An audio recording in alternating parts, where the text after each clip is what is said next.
Oi, pessoal! Oi, tudo bom?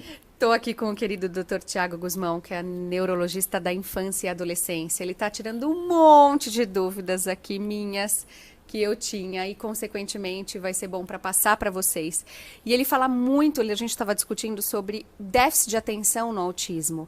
A maioria das crianças autistas, elas têm um déficit de atenção associado, ela tem uma agitação, ela tem uma hiperatividade. Isso é aprendido ou isso pode ser um transtorno também associado? É um tema importante a gente discutir Importante. isso. É um tema que, se o médico, o neurologista, o psiquiatra não ter um foco para essa visão do paciente que é hiperativo, que não consegue ter uma atenção, que não consegue parar para a terapia, como que isso é um fator limitante para a evolução dessa criança? É. Ele perde muitos estímulos do ambiente, não só na terapia, mas imagina também na escola. E o que a gente quer não é recuperar atraso dessas crianças. Se a gente quer recuperar atraso, elas têm que ter as mesmas, elas têm que conseguir receber, captar as mesmas informações que as outras crianças da mesma idade estão recebendo e mais as terapias como adicionais para um dia elas conseguirem aí ficar mais próximas de um desenvolvimento típico. Se elas não conseguem prestar atenção em tudo que está rolando e os amiguinhos conseguem, elas vão ficar sempre para trás, né? Verdade. Então, quando a gente fala de TDAH, né, que é o transtorno do déficit de atenção e hiperatividade, numa criança dito típica, né, neurotípica, esse nome fala de um desenvolvimento adequado, certo? Já tem um prejuízo funcional, limitador muitas vezes social, afetivo, certo? Certo. Escolar. Você imagina uma criança que tem de base um atraso de linguagem que já compromete a estrutura dela de socialização, de comunicação, né?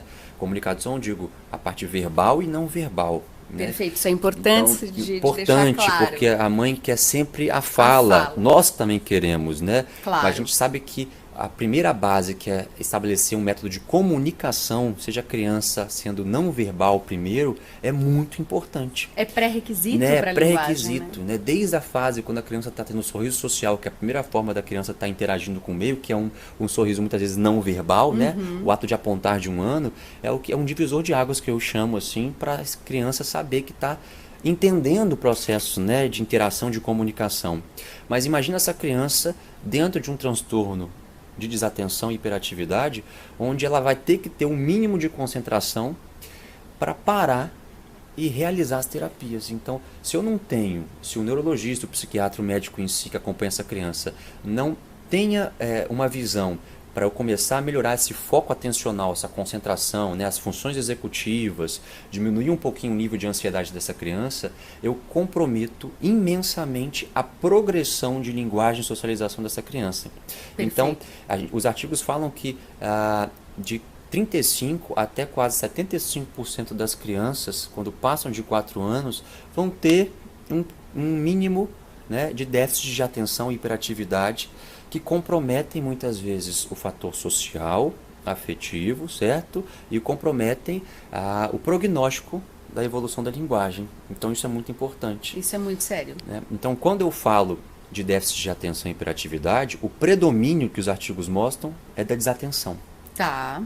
A desatenção é o foco principal, que é o que a gente vê na prática do nosso consultório. Aquela criança que é muito seletiva, ou seja, quando é do interesse dela, ela foca imensamente, ela tem uma capacidade de seletivar ali a atenção dela, então num carrinho ou no interesse dela num livro, ela fica lá horas e horas. Isso. Mas colocou numa atenção conjunta dentro da sala de aula, não Não rende vai bem, mais. né? Por isso que muitas vezes ela rende melhor com uma terapia mais objetiva, eu e o terapeuta, do que numa sala de aula, né?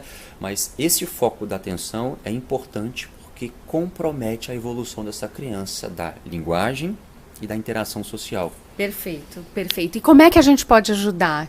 Pois é, então, quando eu vejo que a base, muitas vezes, da hiperatividade é a ansiedade, né, é a impulsividade, Ah, é uma coisa. Mas hoje tem artigos falando de neuroestimulação, né? Então medicações que são chamadas os estimulantes dopaminérgicos, né? Os metilfenidatos, que tem uma indicação muitas vezes, claro que depende da experiência do profissional, que pode ser introduzida para o paciente como tá, terapia medicamentosa, tá. para eu diminuir muitas vezes o foco da ansiedade, certo? E melhorar o poder de concentração. Mas eu sempre gosto de que quando a criança tem muita comorbidade, ou seja, um opositor desafiador, uma ansiedade muito grande, uma agressividade muito grande, a gente primeiro tem que tratar todas as comorbidades, certo? Que essas por si só eu consigo melhorar a desatenção, né? Para depois eu focar somente na atenção.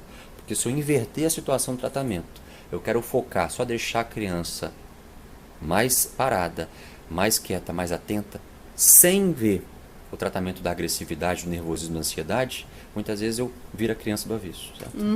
Aí eu tenho mais efeitos colaterais com a medicação do que a melhora da atenção dessa criança. Certo? Entendi. Tem que levar, então, um bom médico que compartilhe com a equipe multidisciplinar, discuta o caso para ver os ganhos e o que fazer. Mas essa indicação e essa visão de uma criança depois de 3, 4 anos, onde a exigência da sociedade já é um pouco mais alta, né? Maior para que ela fique mais parada, que ela renda mais na terapia, no processo mais de memorização, de atenção.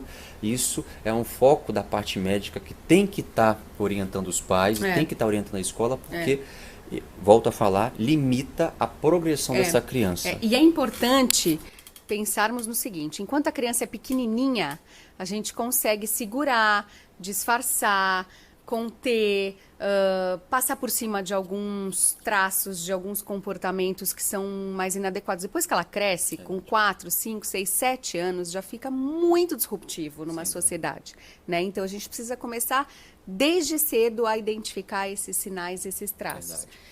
E normalmente eu sempre friso, porque o tratamento muitas vezes é o condicionamento em relação, né, à abordagem ali terapêutica não medicamentosa, né? Então você acha que a terapia comportamental pode ajudar? Sem dúvida, né? De deixar a criança, né, achar um foco de reforçador para ela, onde ela tenha uma capacidade de evoluir o tempo de atenção, né? De minutos. Daqui a pouco a gente fala, criança que chega pra gente que tem uma concentração de 15 minutos. A mãe fala assim: doutor Tiago, agora ela já consegue ficar 40 minutos. Agora ela já consegue ficar até o recreio na escola. Perfeito. Né? Com a terapia. Agora, caso eu tenha um prejuízo muito grande, mesmo na terapia, eu estou com uma criança com 1, 2 anos, 3 anos na terapia, que eu não consegui o foco, é importante o médico ficar atento que eu preciso intervir nessa criança para não ter um prejuízo maior a longo prazo. Perfeito. Ótimo. Acho que esse é um dos vídeos mais importantes aqui do nosso canal, porque, de fato, a grande maioria das crianças tem um déficit de atenção, tem prejuízos na atenção. E às vezes, então, pode ser causa biológica, causa orgânica, causa comportamental, mas que a longo prazo fica tudo junto e misturado, né? Porque aí o cérebro vai se formando dessa forma e uma coisa traz a outra. Então, precisa tratar. Sempre. Assim que se observar esses sinais, certo? Certo. Tiago, muito, muito obrigada. Você está tirando muitas dúvidas aqui dos pais. Está sendo muito importante essas nossas conversas e nós vamos fazer outros vídeos. Fiquem ligados. E se vocês gostaram, dá um joinha e compartilha esse vídeo para que mais pessoas possam ter acesso a essas informações, certo, Tiago? Obrigada. Obrigado. Beijo, pessoal. Tchau, tchau. Tchau, tchau.